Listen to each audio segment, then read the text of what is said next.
Halo teman horor, kembali lagi bersama saya nih Mas Aurin. Kali ini saya akan membawakan cerita yang berjudul Kisah Horor di Pesantren oleh Mbak Esot. Sebelum mulai ke ceritanya, jangan lupa like, comment, dan subscribe agar kalian tidak ketinggalan cerita selanjutnya. Oke, tidak usah lama-lama lagi, mari kita mulai ke ceritanya.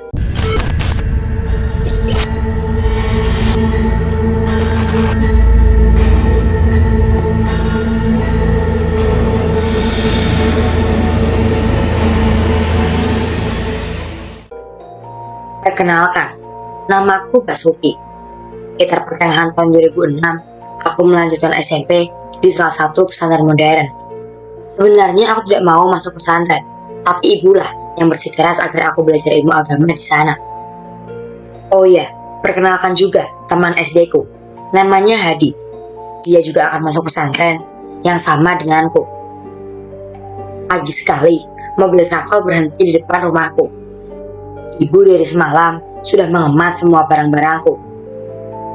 Hanya ibu yang akan mengantar ke pesantren, karena bapak sedang kerja di kota. Jadi mondok juga kau, ha? Mang Damin, si sopir menyeringai ke arahku. Jadilah, Mang, ibuku yang menjawab. Dia tergopoh-gopoh membawa koper yang berisi pakaianku. Seorang konektor dengan sigap membantu ibuku, lalu memasukkan koper itu ke dalam bagasi mobil. Di dalam mobil, tampak Hadi sedang duduk dengan wajahnya yang kecut. Mungkin dia juga dipaksa untuk masuk ke pesantren. Sepanjang perjalanan, aku coba membayangkan seperti apa kehidupan di pesantren. Semuanya pasti akan berbeda. Aku harus mulai hidup mandiri. Aku tahu alasan terbesar ibu memasukkan ke pesantren tak lain karena aku sangat manja. Mungkin dia ingin mengajarkan padaku bagaimana hidup yang sebenarnya kalau tanpa orang tua. 2 jam perjalanan, akhirnya mobil travel berhenti di sebuah gedung pesantren yang terlihat rusak. Kami disambut oleh para santri dengan senyum ramah. Mereka membantu ibu dengan membawakan barang-barangku. Siang ibu, atas nama siapa? Seorang wanita menyambut kami di depan kantor pondok. Basuki dan Hadi, jawab ibuku. Kamar anak kami di sebelah mana ya? Tanya ibu Hadi. Perkenalkan, saya Ustazah Farihah. Jangan khawatir. Hadi dan Basuki nanti satu kamar ya, di kamar Assalam. Rudi. Dia memanggil salah seorang santri yang berpakaian rapi berdasi. Tolong antarkan tamu kita ke kamar Assalam ya, pinta Ustazah Farihah. Baik Ustazah, jawab santri itu. Ia lalu membawa kami semakin masuk ke lingkungan pesantren. Banyak sekali santri berlalu lalang membawa piring yang sudah berisi makanan. Tampaknya memang ini jam makan siang bagi santri. Yang membuat aku bingung adalah mereka semua berbicara bahasa Arab. Aku tak mengerti pembicaraan mereka. Sesampainya di kamar yang mereka beri nama Assalam, kami disambut lagi oleh ketua kamar di sana. Satu kamar terdiri dari 15 orang, termasuk ketua kamar. Aku masih ingat nama ketua kamarku, Kak Safrudin. Dia memang ramah, menasehatiku agar betah di pondok. Aku tidak yakin bisa beradaptasi dengan lingkungan seperti ini. 1 minggu di pondok, aku mulai betah. Kakak kelasku sangat baik. Mereka mengajariku bahasa Arab dan Inggris. Aku punya program sendiri agar cepat bisa bahasa Arab. Setiap hari, minimal hafal 1 kosakata bahasa Arab untuk digunakan dalam percakapan. Suatu malam, saat teman-temanku sudah tidur pulas dan lampu kamar sudah dimatikan, aku malah tidak bisa tidur. Kubuka pintu lemariku, lalu mengambil sebuah kamus. Pelan-pelan, kulangkahi satu persatu temanku yang sedang berjajar tidur dengan pulas. Aku mendekat ke jendela untuk mendapatkan cahaya dari luar. Buka sedikit tirai itu. Ini jam 2 dini hari, dan pondok benar-benar sudah sepi. Kubuka lembaran kamusku dan menemukan sebuah kosakata migrofah yang berarti gayung. Ucapkan kosakata itu berulang-ulang agar bisa diingat. Tiba-tiba dari luar kamar, tampak bayangan seseorang melintasi kamarku. Jelas sekali, tadi aku lihat itu bayangan seseorang yang mengenakan mukena. Mana mungkin malam-malam begini ada santriawati yang masuk kawasan santriawan. Kuintip dengan hati-hati dari balik jendela, namun tak ada siapa-siapa di sana. Apa mungkin ada orang yang iseng? Tanyaku dalam hati. Aku kembali duduk di dekat jendela sambil bersandar ke dinding. Kubuka kembali kamus bahasa Arab itu, lalu menghafalkan kosakata migrofah yang berarti gayung. Migrofah gayung, migrofah gayung. Gumamku sambil memejamkan mata agar tetap ingat. Tiba-tiba ada seseorang mengetuk kaca jendela kamarku. Persis 3 ketukan. Siapa sih? Aku kesal lalu membuka tirai jendela itu. Tapi tetap tak ada siapa-siapa. Tak lama berselang, perutku mulas. Ingin buang air besar. Kuletakkan kamusku lalu beranjak pergi ke toilet. Lokasi toilet ada di paling ujung gedung ini. Saking tak kuat ingin buang hajat, aku lari terbirit-birit. Toilet di pondok berbeda dengan toilet pada umumnya. Jadi, dalam satu ruangan ada 11 toilet yang berjejer dan hanya disekat dengan tembok yang tak terlalu tinggi. Sehingga kalau jongkok, maka temannya sedang buang hajat di sebelah kita bisa terlihat kepalanya. Jadi, bisa buang hajat sambil ngobrol sama teman.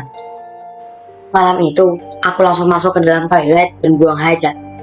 Setelah selesai, aku baru sadar kalau emberku tidak ada gayungnya.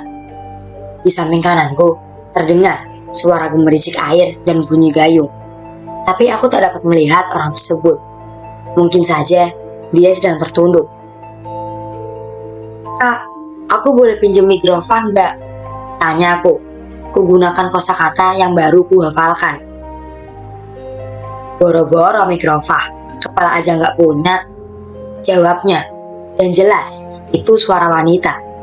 Aku berdiri melihat ke samping toilet itu. Benar saja, ada sosok tanpa kepala yang sedang jongkok di atas kloset. Aku pun lantas berteriak, lari terbirit-birit tanpa cebok. Santri di gedung itu sampai bangun karena teriakanku sangat keras. Semenjak kejadian itu, aku tak mau lagi pergi ke toilet tersebut. Sebagai penggantinya, aku selalu menggunakan toilet gedung sebelah. Cerita tentang hantu tanpa kepala menyebar luas ke semua santri. Mereka bahkan menamai setan itu dengan sebutan Siti Migrofah. Hanya segelintir orang yang percaya akan ceritaku. Banyak santri yang menganggap kalau itu cerita fiktif belaka yang aku jadikan alasan untuk berhenti mondok. Saat ibu dan bapak menjengukku, kuceritakan semua kejadian itu. Anehnya, mereka malah tertawa. Hantu Migrofah. Bagus itu. Jadi kamu bisa terus ingat kosakata Migrofah. Hantu itu bantu hafalanmu, kata bapak. Ya pak, benar juga. Seharusnya kamu berterima kasih sama hantu itu, tambah ibu. Siang itu, kami sedang makan bersama di sebuah saung, tempat para orang tua menjenguk anaknya. Ini serius bu, ada hantu di pondok ini. Hantu itu ada di mana-mana, Bas. Kita ini berdampingan hidup dengan mereka. Jangan takut, kita makhluk paling mulia di muka bumi. Ibu menjawabnya dengan santai. Aku mau berhenti mondok aja, Bu. Bapak malah tertawa lagi.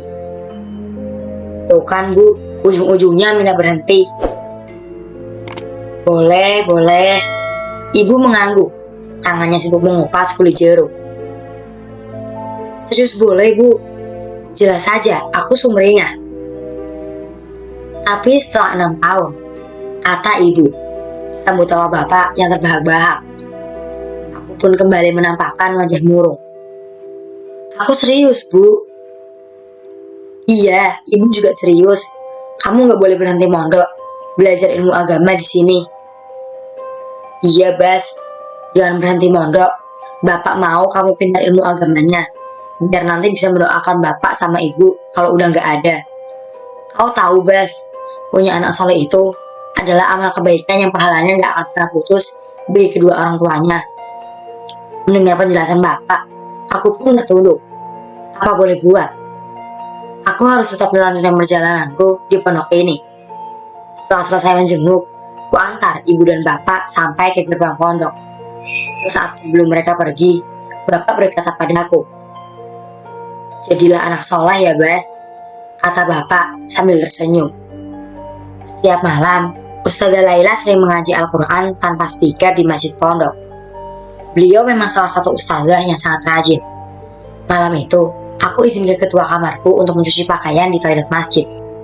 Dia selalu mengizinkanku asal jangan terlalu larut malam. Kebetulan, saat itu tidak banyak pakaian yang aku cuci. Hanya 2 buah celana dan 1 baju. Dari dalam masjid terdengar suara merdu Ustazah Laila. Aku suka mendengar beliau mengaji tengah malam seperti ini. Membuat suasana jadi hangat. Selesai mencuci, ku bawa pakaianku ke belakang gedung. Namun di tengah perjalanan, aku bertemu dengan seorang wanita yang berjalan dengan santai sambil membawa Al-Quran. "Kebiasaan kamu nyuci baju malam-malam gini, Bas. Itu jelas, Ustazah Laila." "Ustazah, bukannya tadi lagi ngaji ya di masjid?" "Orang saya baru mau ngaji. Udah sana cepat tidur, udah malam, besok harus sekolah," suruh beliau. "Ustazah, sumpah, tadi aku dengar suara Ustazah lagi ngaji di masjid." Lalu, suara itu terdengar kembali. Itu suara Ustazah Laila sedang membaca surat Al-Ikhlas. Suara itu bahkan terdengar sangat keras, terkesan membentak-bentak. "Tuh, itu suara Ustazah." Kuletakkan ember yang berisi pakaian. Wajahku kebingungan. Ustazah Laila mengerutkan dahi. Ia mendengarkan suara itu dengan seksama. "Astagfirullah," katanya. Ia lalu menghampiri sumber suara tersebut. Aku penasaran dan mengikutinya dari belakang. Dia masuk ke dalam masjid, lalu menyibakkan tirai pembatas barisan lelaki dan perempuan. Suara perempuan mengaji masih terdengar keras memenuhi ruangan masjid. Tapi tak ada siapapun di dalam sana. Walaupun aku dan Ustazah sudah masuk ke dalam masjid, suara itu tak mau berhenti. "Basuki, cepat pulang ke kamarmu," pinta Ustazah Laila. Malam itu benar-benar sangat menakutkan. Jin itu ada yang jahat, ada juga yang baik. Sebagian dari jin juga ada yang muslim. Ya bisa jadi apa yang kau dengar di masjid itu adalah jin muslim. Jadi janganlah takut. Aku menceritakan kejadian semalam pada Ustadz Didi, dan dia menanggapinya dengan santai. "Kamu jangan khawatir, jin itu nggak akan ganggu lagi." "Dari mana Ustadz tahu kalau dia nggak akan ganggu lagi?" "Nanti malam Ustadz bicara sama jin itu," katanya.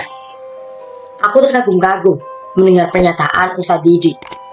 Dia memang terkenal sebagai Ustadz yang sakti.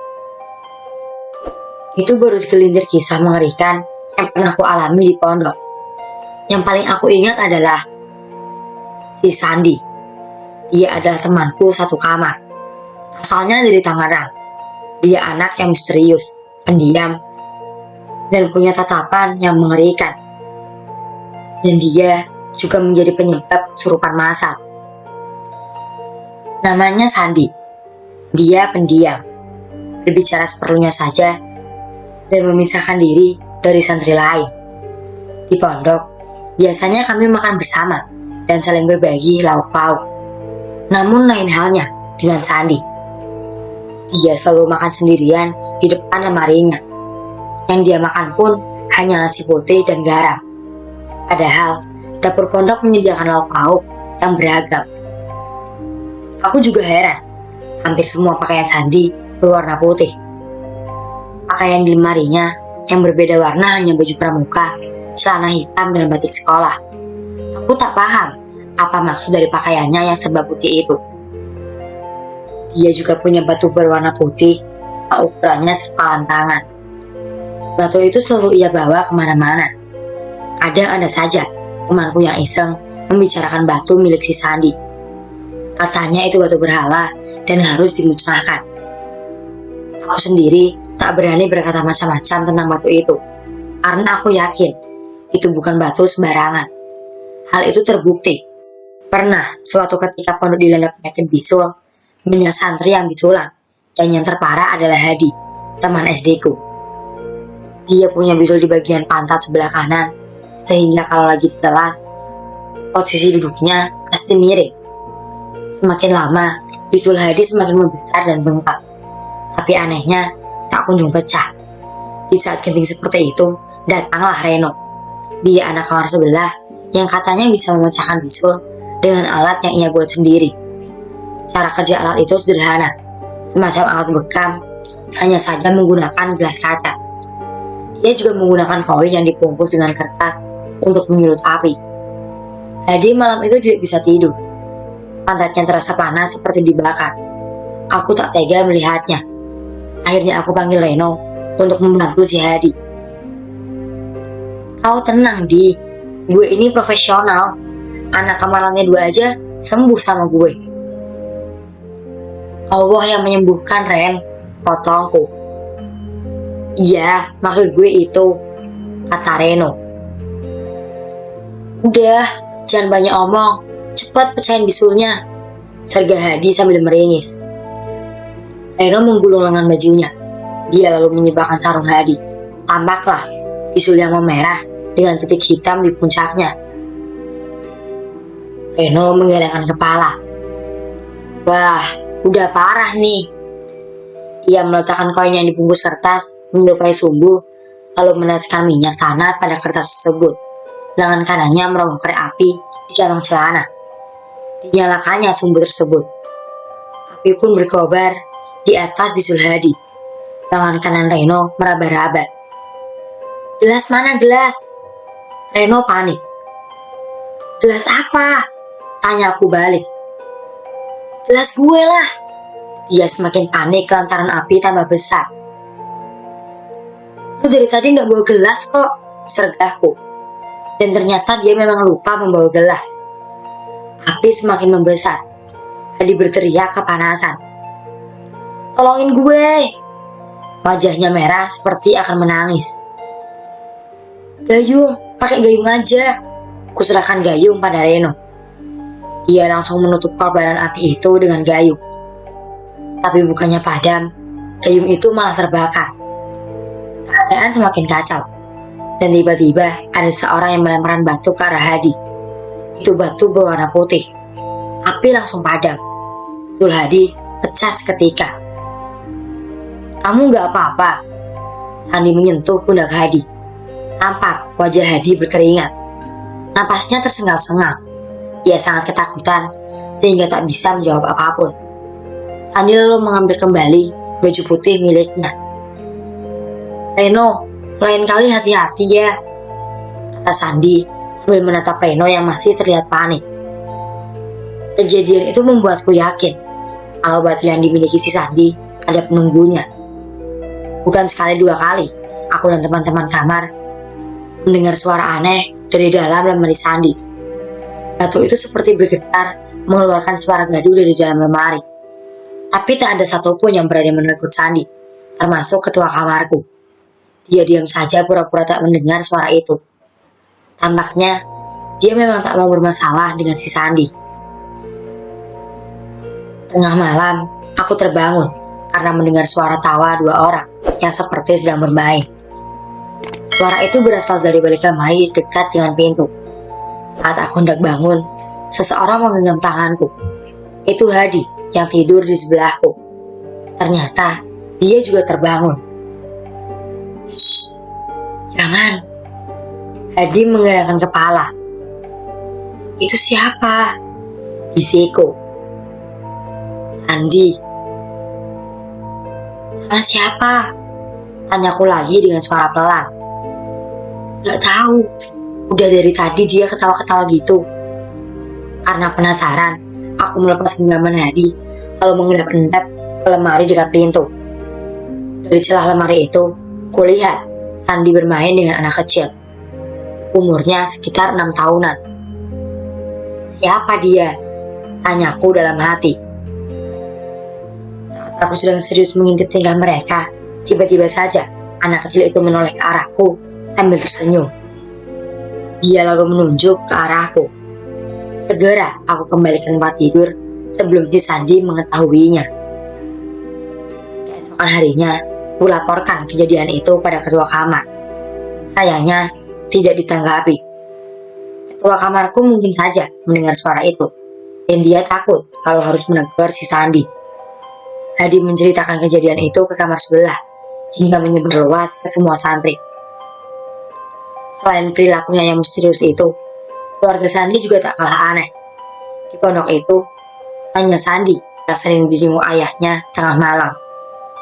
Aku sampai hafal berapa kali dia dijenguk dalam sebulan. Itu hampir setiap minggu dan pasti malam Sabtu. Saat para santri sedang tertidur pulas, si Sandi malah dijenguk tengah malam. Aku sering membukakan pintu untuk ayah Sandi. Aku juga sering dikasih uang tip. Ayah Sandi memang baik. Kata Sandi, ayahnya adalah orang sibuk, sehingga dia hanya bisa menjenguk Sandi di malam hari saja. Setiap Sandi dijenguk, pasti satu kamar makmur oleh makanan. Bapak Sandi sering membawa nasi timbel dengan lauk pauk yang nikmat, juga makanan ringan yang lumayan banyak. Sandi tak pernah memakan pemberian bapaknya itu. Dia malah membagikan semua makanan yang ia punya ke teman-teman kamarnya. Iya, kami sih merasa diuntungkan. Asal perut kenyang, itu sudah membuat kami senang. Tapi semua itu berubah menjadi mencekam saat kami tahu kalau ayah Sandi sudah lama meninggal. Hal itu baru kami ketahui saat pengumuman peringkat semester ganjil. Sandi menjadi juara 2 dan nama ayahnya disebut dengan gelar almarhum di depan namanya. Setelah kami satu kamar tahu kebenaran itu, kami tak mau lagi menerima makanan pemberian Sandi. Malam berikutnya, saat semua orang sudah tertidur lelap, pintu kamar diketuk. Aku tahu itu pasti ayah Sandi yang rutin menjenguk di malam Sabtu. Kulihat Sandi bangun lalu berjalan ke arah pintu. Sayup-sayup, ku dengar percakapan mereka dari balik lemari itu. Mereka sudah tahu ayah dan tak mau menerima makanan dariku lagi, kata Sandi. Nanti ayah beri mereka pelajaran, timpal ayah Sandi. Aku semakin takut mendengar ancaman itu. Sebisa mungkin ku pejamkan mata. Ku tutup kepalaku dengan bantal agar tak mendengar percakapan mereka. Dia orangnya ayah. Tiba-tiba saja Sandi sudah berdiri di depanku sambil menunjuk wajahku. Kenapa ya? Aku terbata-bata melihat wajah ayahnya yang datar dan pucat. Siapa namamu? Tanya ayah Sandi. Basuki, Pak. Jawabku terbata-bata dan masih dalam posisi terlentang.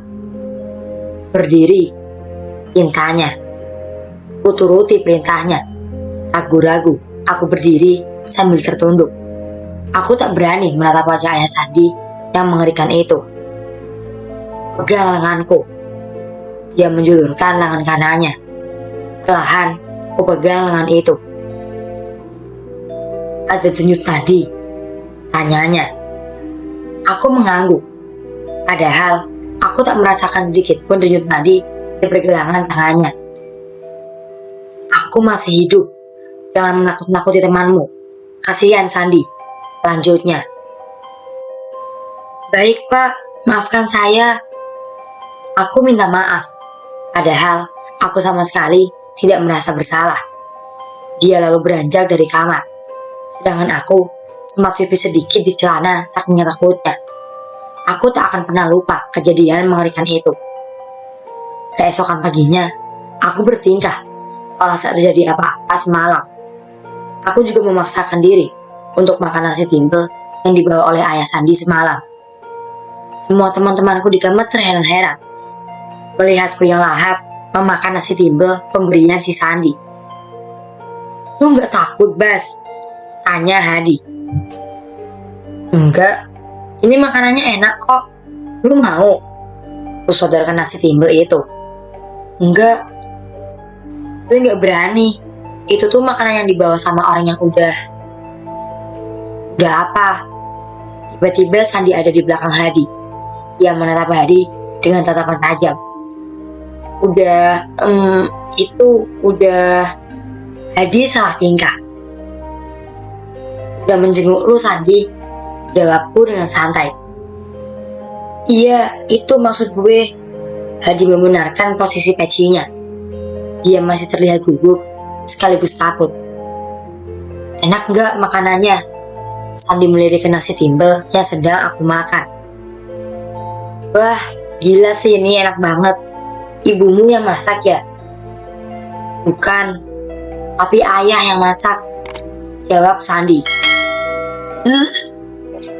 Hadi malah mual. Itu membuat Sandi seketika melirik ke arahnya. Maaf, kayaknya gue masuk angin. Hadi pun pergi keluar kamar. Aku tahu, pasti dia membayangkan hal menjijikan pada makanan ini. Apalagi yang memasaknya adalah orang yang sudah meninggal. Sandi masih memerhatikanku yang sedang makan. Mau ikut makan? Tanyaku ragu-ragu. Enggak, jawabnya singkat. Di belakang gedung kamarku ada sebuah pohon kedondong yang katanya angker. Menurut cerita yang beredar dari mulut ke mulut, katanya pohon itu tidak mempan ditebang. Pihak pondok sudah berkali-kali mencoba untuk menebang pohon itu, tapi batangnya sangat keras dan tidak mempan oleh alat apapun. Sampai saat ini, pohon itu masih tumbuh subur di belakang gedung kamarku. Ada juga orang yang bilang kalau pohon itu dihuni kuntilanak. Aku juga mendengar pengakuan dari beberapa santri yang pernah ditertawakan kuntilanak penghuni pohon kedondong. Semua santri takut pada pohon itu, terkecuali Reno. Dia memang santri yang bebal dan sok tahu. Suatu sore, setelah selesai olahraga, aku, Hadi, dan Reno nongkrong di belakang gedung sambil minum es jeruk yang kami buat sendiri. Tiba-tiba, Reno melirik pohon kedondong yang tak jauh dari tempat kami nongkrong. Kalian percaya sama keangkeran pohon itu? Tunjuk Reno ke arah pohon. Iyalah, udah jangan diomongin. Nanti penunggunya denger, kata Hadi. Kalian semua tertipu. Kalian tahu, gue sering lihat Mang Jasim, tukang bangunan pondok ini, ngambil buah kedondong di pohon ini. Isu tentang pohon angker itu pasti hanya akal-akalannya Mang Jasim aja, agar gak ada santri yang berani memakan buahnya. Buah itu pasti dia jual ke pasar. Masa sih, Ren? Aku mengurutkan dahi. Kalian gak percaya? Nih, gue buktiin ya. Reno melorotkan celana kolornya. Ren, mau ngapain lo? Dia kencingi pohon kedondong itu. Aku dan Hadi terkejut melihat perilaku Reno. Gila ya lu, Ren? Hadi menggelengkan kepala. Jangan bawa-bawa gue ya. Lu yang kencing sendiri dan gue gak mau ikut ke ulah. Sergahku pada Reno. Sama, Ren, gue juga gak mau kena batunya nanti. Hadi sependapat denganku. Alah, kalian itu dimakan sama mitos dan kebohongan. Lihat aja, gue masih baik-baik aja kan? Reno tersenyum. Gayanya sangat tengil. Tak butuh waktu lama bagi Reno untuk merasakan akibat dari perbuatannya itu. Setelah tadi sore mengencingi pohon angker, malamnya Reno berteriak kesakitan. Kelaminnya membengkak. Ia bahkan menangis karena tak kuat menahan rasa sakit. Kami lalu membawanya ke puskesmas pesantren. Namun rasa sakitnya tak kunjung sembuh. Dia berteriak sambil meminta ampun pada penghuni pohon kedondong itu. Emang kamu ngapain di pohon itu? Tanya petugas puskesmas. Kencing, Bu. Dia kencing di pohon itu. Aku yang menjawab karena Reno berhenti berteriak kesakitan. Aduh, kayak kebakar nih, tolong. Reno terus menceracau. Coba panggil si Sandi, mintaku pada Hadi. Tak lama kemudian, Sandi muncul. Dia melihat kondisi Reno, lalu menggelengkan kepala. Gak bisa ini, aku gak bisa tolong dia, katanya. Kenapa? Tanya aku. Penunggu pohon itu sangat marah. Jawab Sandi lagi. Reno pun harus dirawat di puskesmas pesantren itu. Keesokan paginya, kelamin Reno semakin parah, membengkak, dan memerah seperti mau meledak. Di saat seperti itu, untung saja ada Ustadz Didi yang datang menjenguknya. Tolong ambilkan air putih, minta Ustadz Didi. Dia menyibakkan sarung Reno. Air itu dibacakan doa-doa oleh Ustadz Didi, lalu disemburkannya air tersebut pada kelamin Reno. Lain kali jangan gegabah, Ren, kata Ustadz Didi. Ia lalu menutup kembali sarung Reno. Beberapa hari kemudian, Reno akhirnya sembuh. Dia tak berani lagi mempermainkan pohon kedondong itu. Bahkan, Reno tak mau lagi diajak nongkrong bareng di sana. Di belakang pondokku ada sebuah sungai besar. Kalau musim hujan, airnya akan naik sampai masuk ke komplek pondok. Sungai itu terkenal dengan jembatan yang angker. Nama jembatannya Cimuning. Aku pernah mendengar cerita dari salah satu santri tentang keangkeran jembatan itu. Dulu menjelang maghrib, ada seorang pedagang cilok yang hendak pulang ke kampungnya yang berada di seberang sungai. Namun, di tengah-tengah jembatan itu, tiba-tiba muncul sekawanan anak kecil dari semak-semak. Mereka menghampiri pedagang cilok itu sambil membawa uang 10 ribuan. Mang, beli mang. Ada 10 orang anak yang mengerumuni pedagang cilok. Jelas saja, hal itu membuatnya senang, lantaran dagangnya akan laris. Ia pun berhenti di tengah-tengah jembatan untuk melayani pelanggannya. Setelah semua anak mendapatkan cilok, mereka berlarian kembali ke tepi jembatan. Setelah beberapa saat, uang yang diterima si pedagang berubah jadi daun kering. Si pedagang cilok terkejut melihat tumpukan daun di lacinya. Lalu dari ujung jembatan, tampak anak-anak kecil itu muncul lagi. Kali ini, wajah mereka penuh dengan darah dan mulutnya juga bertaring. Bajunya kumal, kedua matanya merah menyala. Mereka membawa lembaran daun menghampiri si pedagang cilok. Mang, beli lagi mang, teriak anak-anak kecil itu, membuat pedagang cilok lari terbirit-birit. Cerita tentang keangkeran jembatan itu memang sudah melegenda. Yang aku heran adalah akhir-akhir ini si Sandi sering mendatangi jembatan itu tanpa sepengetahuan pengurus pondok. Usai maghrib, para santri pergi ke beranda kamar masing-masing untuk mengaji Al-Quran. Tapi si Sandi malah pergi ke jembatan itu. Karena penasaran, aku dan Hadi mengikuti dia dari belakang. Sepanjang perjalanan, si Sandi tampak mengobrol sendirian, seperti ada makhluk halus yang menemaninya. Akhirnya kami tiba di ujung jembatan Cimuning. Sandi duduk di ujung jembatan itu. Ia seperti sedang menunggu seseorang. Aku dan Hadi bersembunyi di balik pepohonan. Tak lama kemudian, Sandi tersenyum, seperti melihat kedatangan seseorang yang ditunggunya. Hadi, lu dengar itu? Bisiku. Ya, ada yang bersiul, jawab Hadi. Didi, lihat itu, tunjukku. Apa yang kami lihat benar-benar membuat kami terkejut sekaligus merinding. Sandi memang tak seharusnya ada di pondok pesantren ini.